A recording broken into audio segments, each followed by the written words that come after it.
Good morning everyone, I hope that all you doing well. बच्चे, आज जो हमको करना है वो है आपका chapter number 12 correlation by shortcut method. ठीक है, and welcome back to my channel which name is study with fun. ठीक है, तो बिना किसी देरी के बच्चे शुरुआत कर देते हैं अपने चैप्टर की। ठीक है, सबसे पहले तो आपको शॉर्टकट मेथड का फॉर्मूला पता होना चाहिए, राइट। तो इसलिए मैंने सबसे पहले फॉर्मूला लिख दिया है। ठीक है, अब बच्चे कहेंगे कि फॉर्मूला इतना बड़ा है, कैसे लर्न होगा दीदी। तो एक बार फॉर्मूला को रीड आउट कर लेते हैं। ठीक है, so n multiply by sigma D X D Y, minus में sigma D X sigma D Y divided by under root n sigma D X square, minus में bracket sigma D X square multiply by n sigma D Y square, minus में sigma D Y square bracket वाला है वो। ठीक है, तो ये आपका पूरा का पूरा फॉर्मूला है। तो इसकी एक ट्रिक जो मैं आपको बता रही हूँ कि किस तरीके से लर्न हो सकता है। सबसे पहले तो आप इसके बेस पर न्यूमेरिकल्स सॉल्व करना शुरू कर दो। जैसे जैसे आप न्यूमेरिकल्स को सॉल्व करना शुरू कर दोगे वैसे वैसे ही आपको ये जो फॉर्मूला है वो अच्छे तरीके से समझ में आने लग जाएगा और आपको लर्न हो जाएगा।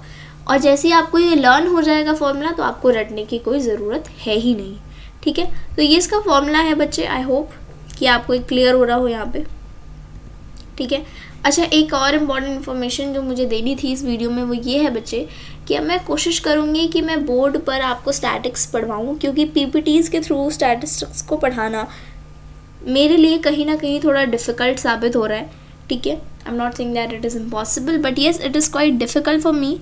सो इसलिए मैं थोड़ा सा सोच रही हूँ कि बोर्ड पे शिफ्ट हो जाती हूँ, बट बोर्ड वाली वीडियोज़ को आने में बच्चे टाइम लगेगा। तो तब तक आप पीपीटीज़ के थ्रू ही पढ़ने की कोशिश कीजिए, जैसे मैं समझा रही हूँ वैसे ही।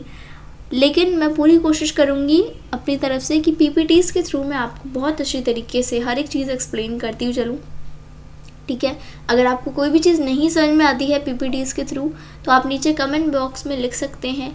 कोई भी चीज़ होगी, चाहे आप कभी भी लिख दीजिए, I will try my best कि मैं उनका रिप्लाई जल्दी से जल्दी करूँ।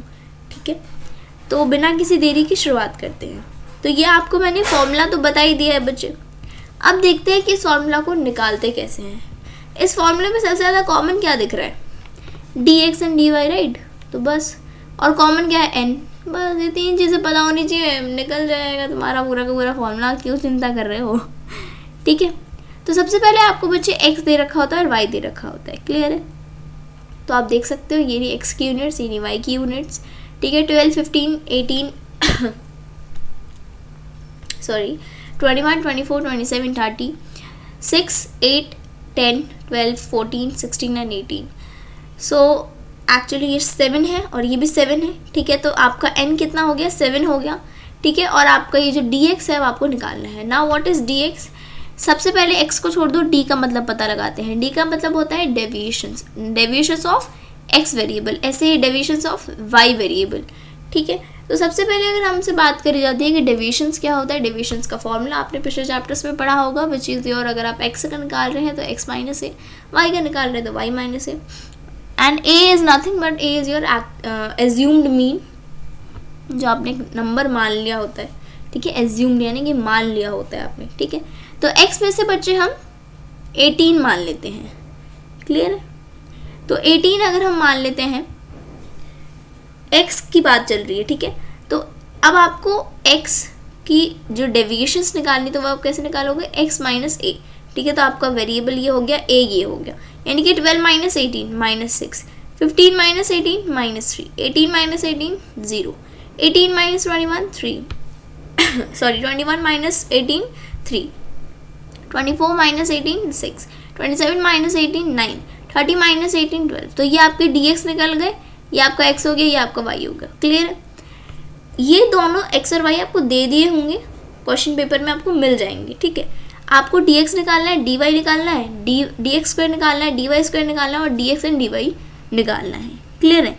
अब आपको dy की तरफ आ जाओ। ये हमने dx निकाल लिया, अब हम dy निकालते हैं। dy कैसे निकालते हैं? सेम जैसे हमने dx निकाला है वैसे ही, बट यहाँ पे हम अपना जो एज्यूम मीन है वो चेंज कर देते हैं। हम अपना एज्यूम मीन यहाँ पे 10 ले देते हैं। क्लियर है? अब 10 देखो आप dy में कैसे होगा कि dy में हम क्या लिखेंगे? y माइनस ए। ठीक है, यानी कि जो आपका वेरिएबल है वो और आपका एज्यूम मीन है वो, यानी कि 6 माइनस 10 कितना हो गया? 4, 8 माइनस 10 कितना हो गया? 2, ऐसे 10 minus 10 0, 12 minus 10 2, 14 minus 10 4, 16 minus 10 6 and 18 minus 10 8। तो ये आपका dy निकल के आ गया, ये आपका dx निकल करके आ गया। क्लियर है। अब नेक्स्ट चीज़ जो आपको करनी है, अब आपको इनका स्क्वायर निकालना है, ठीक है। यानी कि -6 सबसे पहले dx के निकाल लेते हैं, उसके बाद हम dy के निकालेंगे। तो सबसे पहले dx के अगर हम स्क्वायर निकालते हैं बच्चे, तो आप देख सकते हो -6 मल्टीप्लाई में -6 और 36। ऐसे ही -3 का स्क्वायर करोगे तो 9, 0 का तो 0 ही रहता है, 3 का 9 हो गया, 6 का 36 हो गया, 9 का 81 हो गया और आपका 12 का 144 हो गया। तो ये आपका dx स्क्वायर आ गया। अब बात आ जाती है dy स्क्वायर्स की। तो dy स्क्वायर कैसे निकालना है बच्चे आपको, ये रहा आपके dy, इनका आपको स्क्वायर कर देना है। क्लियर है। यानी कि -4 का स्क्वायर करोगे तो 16 आ गया, 2 का करोगे 4, 0 का 0, 2 का 4, 4 का 16, 6 का 36 एंड 18 का 64।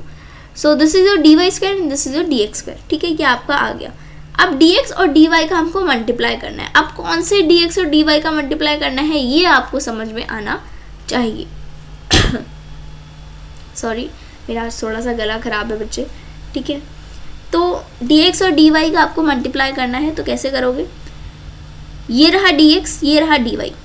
अब इन दोनों का मल्टीप्लाई कर दो। स्क्वायर्स का मल्टीप्लाई नहीं करना है, I am saying it again and again कि इसका अगर आप मल्टीप्लाई करोगे तो आपकी सारी की सारी कैलकुलेशंस जो हैं वो गलत आ जाएंगी। इन दोनों का मल्टीप्लाई नहीं करना है। स्क्वायर्स का कई बार बच्चे मल्टीप्लाई कर देते हैं, जिससे कि बहुत सारी मिस्टेक्स हो जाती हैं और आपका पूरा का पूरा न्यूमेरिकल ही गलत हो जाता है। आपको सिंपल dx एंड dy का जो आपकी डेविएशंस आई हैं, फर्स्ट डेविएशंस जो आपकी आई हैं, वो आपको मल्टीप्लाई करनी है। क्लियर है।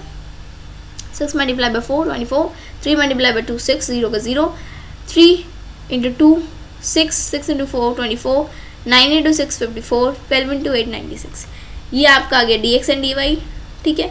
तो हमने चारों के चारों कॉलम्स निकाल लिए हैं, ठीक है। आइए आगे चलते हैं। अगर हम इनका अब ऐड ऑन करते हैं तो जो आपका dx है बच्चे वो आपका आएगा 21। तो ये वाला जब आप इनका सम करोगे तो आपका 21 आ जाएगा, ठीक है। ऐसे dx स्क्वायर का करोगे तो 315 आ जाएगा dx स्क्वायर का। यानी कि इसका जब करोगे तो इसका करोगे तो 21, ठीक है। और x का dx स्क्वायर का करोगे तो 315। ऐसे ही dy का जब हम सबको सारी जो भी आपके डिजिट्स हैं उनको ऐड करेंगे, इन सारे डिजिट्स को, तो क्या आ जाएगा आपका dy का 14, ठीक है। ऐसे ही अगर हम dy स्क्वायर का करते हैं तो dy स्क्वायर का आ जाएगा 140, ठीक है। ऐसे ही dx एंड dy भी है, dx dy का आ जाएगा 210। क्लियर है। तो ये सारी की सारी जो भी आपका टोटल ऐड करके जो भी डिजिट्स आई हैं वो आपको लिखनी है एंड में। मैंने इधर नहीं लिखी है, चाहे तो आप इधर भी लिख सकते हैं अपने कॉलम्स के एंड में। क्लियर है।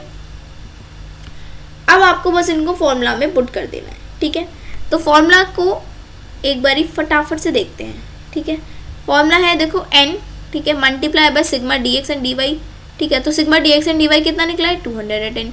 n क्या है 7, मल्टीप्लाई कर दिया, माइनस बाय माइनस आपको क्या करना है सिग्मा dx कितना था 21 था, सिग्मा dy कितना था 14 था। तो यानी कि -21 मल्टीप्लाई बाय 14, इतना क्लियर है। देखो n 7 था हमारा, dx से dy कितना था 210, dx कितना था हमारा 21, dy कितना था 14। तो उन दोनों का आपस में मल्टीप्लाई कर दिया, माइनस का साइन तो बीच में जो था वो है ही। क्लियर है। तो ये तो आपकी ऊपर वाली लाइन बन गई। अब आपको नीचे वाली लाइन बनानी है। नीचे वाली का अगर आप फॉर्मूला देखते हो तो क्या है आपका n multiply by sigma dx square. Sigma dx square कितना निकला है आपका 315, ठीक है। यानी कि 7 मल्टीप्लाई बाय 315 माइनस आपको सिग्मा dx स्क्वायर भी करना है। यानी कि जो आपका 21 आया था dx का, जो आपने स्क्वायर निकाला था वो, ठीक है। तो यानी कि 21 का आप स्क्वायर कर दोगे, मल्टीप्लाई बाय फिर से अंडर रूट, ठीक है। 7 मल्टीप्लाई बाय 140, ठीक है, and your -14 which is your dy, ठीक है। इस तरीके से जब आप करते हो तो आपका आ जाता है 1470 माइनस में 294 divided by under roots 1764 multiply by 784। तो जब आप इनको कैलकुलेट करोगे तो 1176 and correlation is your 1, answer आ जाएगा, ठीक है। तो ये था आपका शॉर्टकट मेथड से। आई होप दैट कि आपको ये जो शॉर्टकट मेथड से मैंने समझाया है वो समझ में आ गया हो, ठीक है। मैंने वैसे तो पूरी कोशिश करी है समझाने की, बट अगर आपको फिर भी कुछ नहीं समझ में आया है तो आपको खुली छूट है बच्चे कि आप कमेंट बॉक्स में कुछ भी लिख सकते हो जो भी आपको समझ में नहीं आया है, ठीक है।